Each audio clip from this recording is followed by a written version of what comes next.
I'm just not sure this is essential travel. 4 hours down the motorway to interview some bloke in a field about something that isn't happening. Something not happening, that's the opposite of news.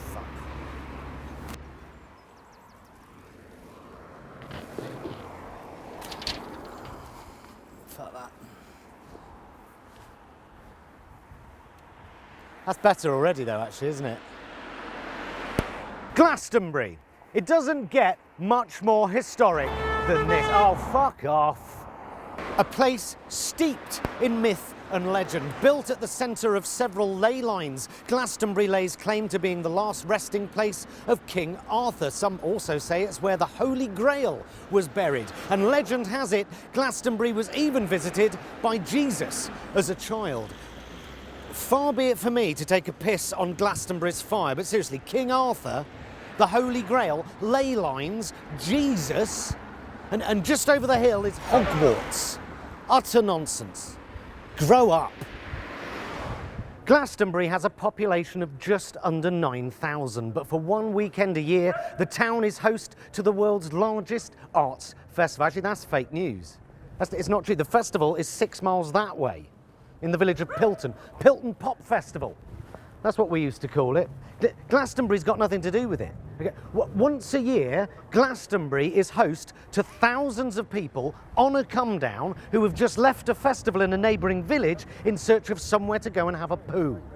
2020 marks the 50th anniversary of Glastonbury Festival, and it was to be its biggest and best yet. And then coronavirus struck.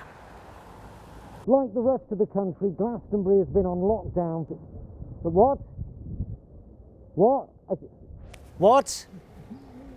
I can't hear you. Take your mask off, I can't hear you. Like the rest of the country, Glastonbury has spent the last 3 months in lockdown, and the world's most famous arts festival has been cancelled. Boo-hoo. We're all in the same boat. We've all just had to roll the dice. Everyone's just had to take 2 steps back. It's not just the arts. Everything's been cancelled. Apart from the Cheltenham Festival.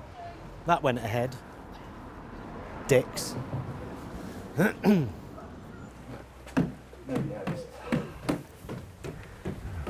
Juggling. Okay, we best not sit too close, because for you, not for me. Oh, I see. Because I've just come down from London, so I mean, there's a good chance I've actually got it. Okay, I see. Oh. I mean, I've been careful. Yeah. I've been avoiding it like the plague, but Oh, you would, yeah. you never know. Oh. So the Theatre and Circus arena. Area. Area, yeah. What goes on there then? Circus and theatre. Animal cruelty and Shakespeare, I suppose, isn't it? Child cruelty, isn't it? Shakespeare. You know, think about it, for the first time in 400 years, the great bard is silent. Sorry, I haven't had an actual live conversation for about 3 months. So yeah, it's normally a two-way thing. I'm just babbling. Yeah, you are. Okay, we ready? Okay. Sorry, what was your name again? Haggis. Seriously? Yes. You're named after offal. You know that? Offal stuffed into a stomach lining. I know what haggis is. Seriously? Haggis?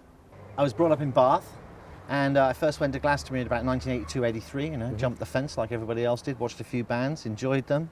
And then I started being a performer, started performing juggling. Yep. I had a little act which was booked by Arabella Churchill in the 1985 festival. And I worked there as an artist for a couple of years.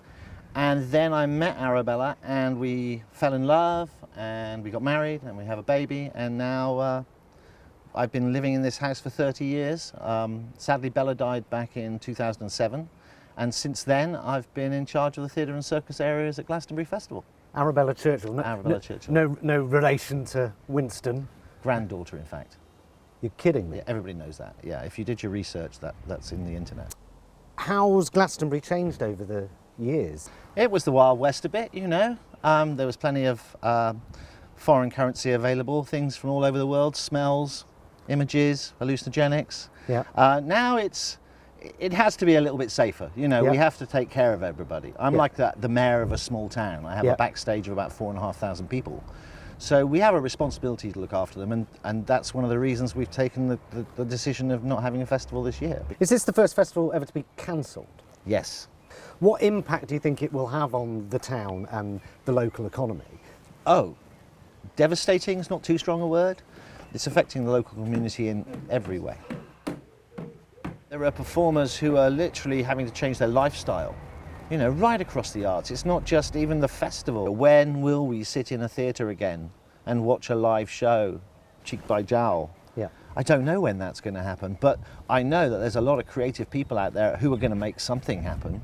If ever there was a time to have a giant social bubble of 200,000 people, now is the time we want it. And everybody's hungry for it and missing it and missing social interaction. And all the performers are missing performing. It's a tough time for the whole arts industry. It's a tough time for the whole world.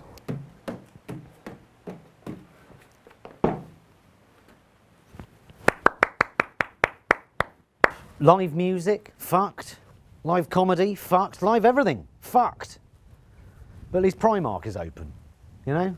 With all the other shit that's going on, it feels a bit trite to sort of go, oh, but think of the artists. Probably 3 million people unemployed when this is over, 50,000 deaths and counting, most of them due to our government's astonishingly toxic mix of complacency and ineptitude. Oh yeah, but some people are missing out on their contact improvisation drama classes. The truth is, the arts sustains 3 million jobs and generates roughly £10 billion a year for the economy. Creative industries as a whole, roughly £100 billion for the economy. It is undeniable that we are world leading when it comes to the arts and culture, which does more for our global image than any plane with a red, white and blue £1 million paint job ever could. The arts is arguably the last thing we are a world leader in, apart from deaths from COVID-19. But let's be honest, okay, come on. There are more important things to be worrying about right now than the death of live theatre, right? Theatre is dead. Who gives a fuck? Cinemas shut, full of twats talking through the movie anyway. Comedy clubs closed. I don't go to comedy clubs, I watch it on Netflix. Cabaret gone, it's just a socially acceptable way to look at tits. Live music over, we'll just live stream it for free. Fewer opportunities for young writers. Well, there's too many books these days anyway. No more funding for music in schools. Good! It's all that grime music these days, glorifying violence. Much better to have them out on the streets expressing themselves through knife crime than writing bloody rap songs about it. Art galleries permanently closed. Well, it's just modern rubbish these days, or worse, just a bunch of old, irrelevant paintings. That local opera society's just shut down. Well, they're not very good, and their Mikado was positively racist. No more poetry readings. Well, it's just self-indulgent wank. The circus is a goner. Well, it's just stoned gypsies juggling. Get a proper job. Open mic nights. Well, she couldn't even tune her fucking guitar. All gone. All gone. No great loss. In a year's time, sat watching Netflix and Amazon Prime and your Insta feed and nothing else, I guarantee you will turn around and think, where the fuck did all that go? How many times have you read a sentence in a book or heard a lyric in a song or a line in a movie or a play that articulates a thought that you never thought anyone else had ever had but you? In fact, you didn't know that it was possible to articulate that thought or emotion until you heard it articulated.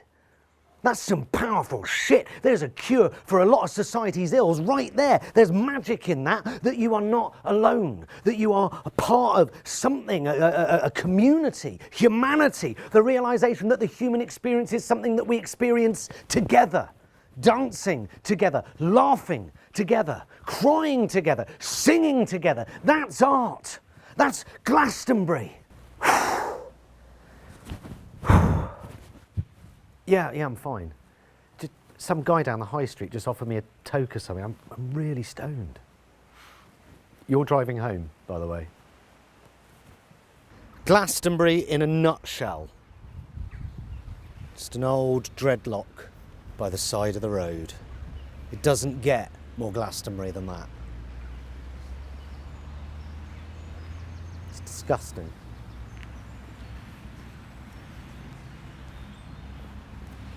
Come on then.